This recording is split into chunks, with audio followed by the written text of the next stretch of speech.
पदर कमरेला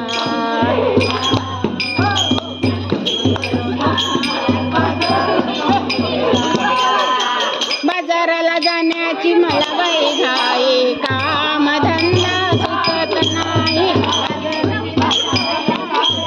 मला बाई घाई काम धंदा सुचत नाही राधा निघाली पाण्याला राधा निघाली पाण्याला पदर